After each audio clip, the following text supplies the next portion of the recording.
सर्वेभ्यो नमो नमः। त्रयोदश श्लोक के पश्चात का कार्य प्रारंभ करते हैं। अर्थ संबंधी कार्य भी करेंगे और हम व्याकरणिक कार्य की चर्चा भी करेंगे।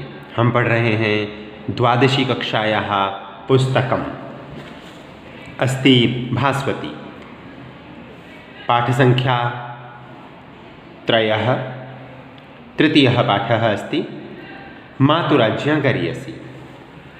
सीता, अब सीता कहती हैं गृहणातु आर्यपुत्रः। गृहणातु, यहाँ संधि विच्छेद हो गया। गृहणातु आर्यपुत्रः, ऊ के स्थान पर वह हो गया है। यहाँ यण संधि का प्रयोग किया गया है। गृहणातु आर्यपुत्रः। गृहणातु को यदि हम देखें तो यहाँ पर गृहणातु क्रियापद है। गृहणातु अर्थात ग्रहण कीजिए।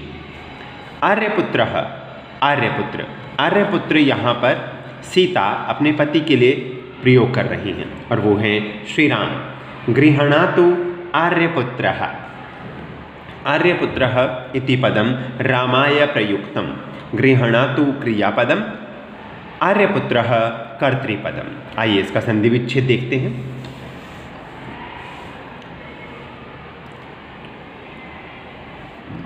गृहणातु जमा आर्यपुत्रः, देख पा रहे होंगे आप। आगे बढ़ते हैं। अब राम इस पर प्रश्न करते हैं मैथिली, हे मैथिली। संबोधन पद है, प्रथमा संबोधन एक वचन का प्रयोग किया गया है यहाँ पर। यदि इसका पर्याय पद देखें तो हे सीते किम व्यवसितम, ध्यान दीजिएगा, किम क्या, व्यवसितम सोचा गया, तुम्हारे द्वारा। क्या सोचा गया, यदि कर्ता पद ले तो त्वया हो जाएगा, तुम्हारे द्वारा। यहाँ पर भाव कर्मवाच्य की स्थिति है, यहाँ कर्मवाच्य की स्थिति है। किम कर्म है और उसी के अनुसार यहाँ पर क्रिया व्यवसितम का प्रयोग किया गया है। व्यवसितम की स्थिति यदि हम देखें तो वी उपसर्ग, अव उपसर्ग, सो धातु है। सो, स, ओ, सो धातु और क्त प्रत्यय करके ये स्थिति बनी है। कर्मवाच्य में किम कर्म है, नपुंसक लिंग है, अतः यहाँ पर नपुंसक लिंग की क्रिया का प्रयोग किया गया है। हे मैथिली, हे सीते, तुम्हारे द्वारा क्या सोचा गया, क्या विचार किया गया, क्या चिंतन किया गया। अब सीता इस पर उत्तर देती हैं ननु निश्चय ही सह धर्मचारिणी खलु अहम्। ननु निश्चय ही सह धर्मचारिणी, सहधर्म का आचरण करने वाली।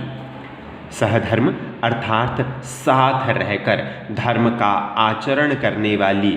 खलु निश्चय ही, अहम मैं हूँ, निश्चय ही मैं साथ रहकर धर्म का आचरण करने वाली हूँ।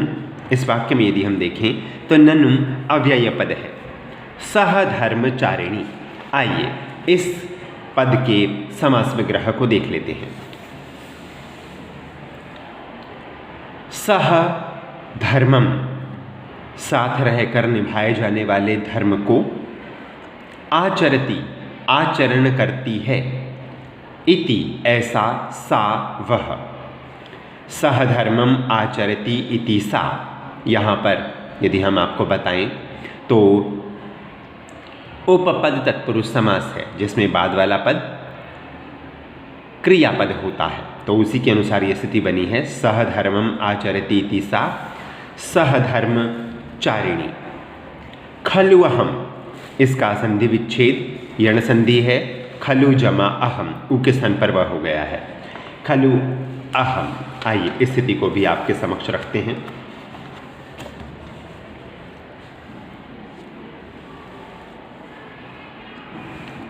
खलु अहम। किम व्यवसितम को लें तो वी जमा अव, यहाँ पर व्यवसितम जो बना है यहाँ भी यण संधि की स्थिति है। इस स्थिति को भी समझना चाहिए। आगे बढ़ते हैं। राम कहते हैं मया एकाकिना किल गंतव्यम। मया मेरे द्वारा, एकाकिना, एकाकिन मूल शब्द है, तृतीय विभक्ति एक वचन, पुल्लिंग में मेरे द्वारा, मया मेरे द्वारा, एकाकिना अकेले के द्वारा, किल निश्चय ही, गंतव्यम जाया जाना चाहिए, मुझ अकेले के द्वारा ही जाया जाना चाहिए। तो गंतव्यम गम जमा तव्यत प्रत्यय है। और यहाँ पर यदि हम स्थिति को देखें तो भाववाच्य की स्थिति है कि मेरे द्वारा मुझ अकेले के द्वारा ही जाया जाना चाहिए। गंतव्यम क्रिया और मया ये कर्ता पद है। तो मया इति पदम कस्मै प्रयुक्तम रामाय। मया इति पदम विशेष्य पदमस्ति, एकाकिना विशेषण पदमस्ति। ध्यान दीजिएगा। किल अव्यय पदमस्ति। सीता कहती हैं इस पर अतः, अतो से अतः हो जाएगा, अतो नु, अतः जमानु, खलु अवगच्छामि, खलु अनुगच्छामि, क्षमा चाहूँगा, खलु अनुगच्छामि, अतः इसलिए, नु निश्चय ही, खलु पुनः निश्चय ही, अनुगच्छामि आपका अनुसरण कर रही हूँ। देखिए जो नु अव्यय है वो यहाँ पर सामान्य संदेह सूचक है, संदेह को समाप्त करने सूचक है। देखिए यहाँ पर ध्यान दीजिएगा, जो संदेह की स्थिति है उस स्थिति को यहाँ पर बताया जा रहा है कि इसलिए ही तो खलु निश्चय ही, अनुगच्छामि आपके पीछे आ रही हूँ, आपका अनुसरण कर रही हूँ। तो यहाँ पर अतः जमा नु, खलु जमा अनुगच्छामि, ये संधि की स्थिति है। खलु, नु और अतः ये सभी के सभी पद, ये तीनों पद अव्यय पद हैं। अनुगच्छामि, ध्यान दीजिएगा यहाँ पर लट लकार उत्तम पुरुष एक वचन की स्थिति है, अतः कर्ता हो जाएगा अहम, अहम कर्तृपदम, अनुगच्छामि क्रियापदम। रामः वने खलु वस्तव्यम, वन में निश्चय ही निवास करना होगा। यहाँ पर ध्यान दीजिएगा, वन में, वने सप्तमी एक वचन का प्रयोग है, खलु अव्यय पद है और वस्तव्यम यहाँ पर वस धातु है और तव्यत प्रत्यय है। बताना चाहूँगा यहाँ भी भाववाच्य है। वस्तव्यम क्रिया और कर्ता हो जाएगा, इस वाक्य में दिया नहीं गया परंतु समझने की बात है, समझना चाहिए हमें। त्वया तुम्हारे द्वारा वन में निश्चय ही निवास करना होगा। सीता इस पर कहती है तत् खलु मे प्रासादः, तत् वह क्या, वह वन, वन जो होता है नपुंसकलिंग होता है, अतः यहाँ पर तत् का प्रयोग किया गया है। तत्वनम वह वन, खलु निश्चय ही, मे का पर्याय पद हो जाएगा मम मेरा, प्रासादः महल होगा, वह वन ही निश्चय ही मेरा महल होगा। प्रासादः का देखिए पर्याय पद होता है हर्म्यम, तो यहाँ पर ध्यान देने की स्थिति है, हर्म्यम ये पर्याय पद हो जाएगा प्रासादः का। रामः, अब राम कहते हैं श्वश्रु, श्वशुर, शुश्रूषा अपि च मे निर्वर्तितव्या। श्वश्रु सास, श्वशुर ससुर, शुश्रूषा सेवा, अपि भी सास ससुर की सेवा भी, च और, ते तुम्हारे द्वारा, तुम्हें, निर्वर्तितव्या करनी चाहिए, तुम्हें सास ससुर की सेवा भी करनी चाहिए। तो ध्यान दीजिए यहाँ पर यदि हम ध्यान दें तो निर्वर्तितव्या यहाँ पर निर उपसर्ग हो जाएगा, निर वृत्त धातु हो जाएगी और तव्यत प्रत्यय की स्थिति है और उसके बाद टाप प्रत्यय। पुनः देख लीजिए, निर उपसर्ग, वृत्त धातु, तव्यत प्रत्यय, फिर टाप प्रत्यय करके स्त्रीलिंग बनाया गया है। निर्वर्तितव्या ये क्रियापद है और इसका कर्ता पद हो, इसका कर्म पद हो जाएगा। यहाँ मैं बता दूँ आपको, यहाँ कर्मवाच्य की स्थिति है। शुश्रूषा ये कर्म है, कर्म के अनुसार क्रिया, शुश्रूषा सेवा को, निर्वर्तितव्या किया जाना चाहिए, किसके द्वारा, तुम्हारे द्वारा, तुम्हारे द्वारा सास ससुर की सेवा भी की जानी चाहिए। तो त्वया कर्तृपद हो जाएगा। शुश्रूषा कर्मपद और कर्म के अनुसार क्रिया निर्वर्तितव्या। श्वश्रु शुश्रूषा, यहाँ पर ध्यान दीजिएगा, श्वश्रु श्वशुर शुश्रूषा। आइए देखते हैं इसका समास विग्रह। श्वश्रुः च श्वशुरः च तयोः शुश्रूषा, उन दोनों की सेवा।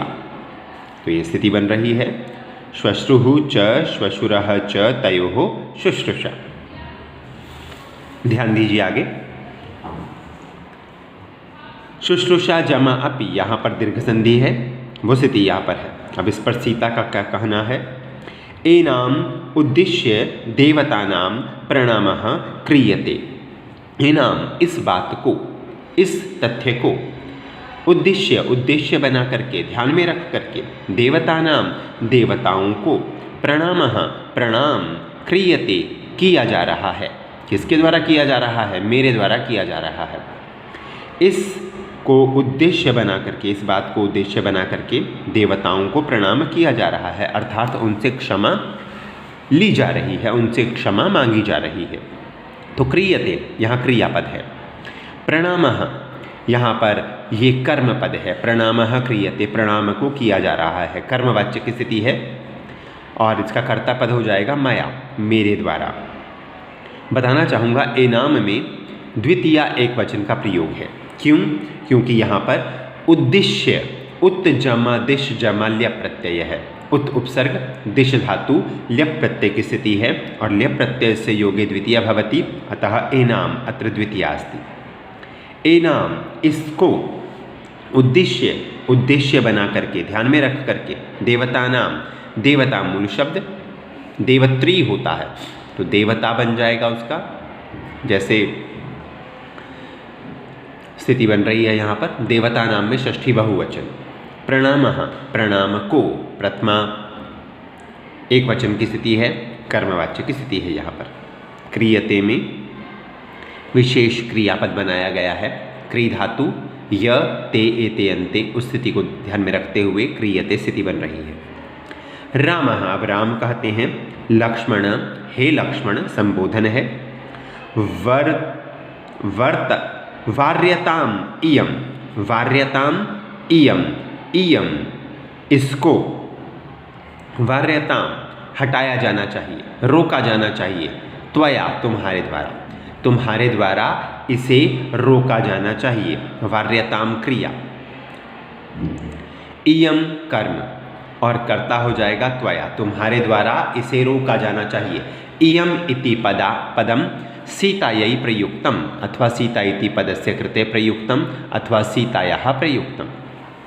अब लक्ष्मण इस पर क्या उत्तर देते हैं? आर्य, हे आर्य, यहाँ पर आर्य संबोधन पद है, रामाय प्रयुक्तम।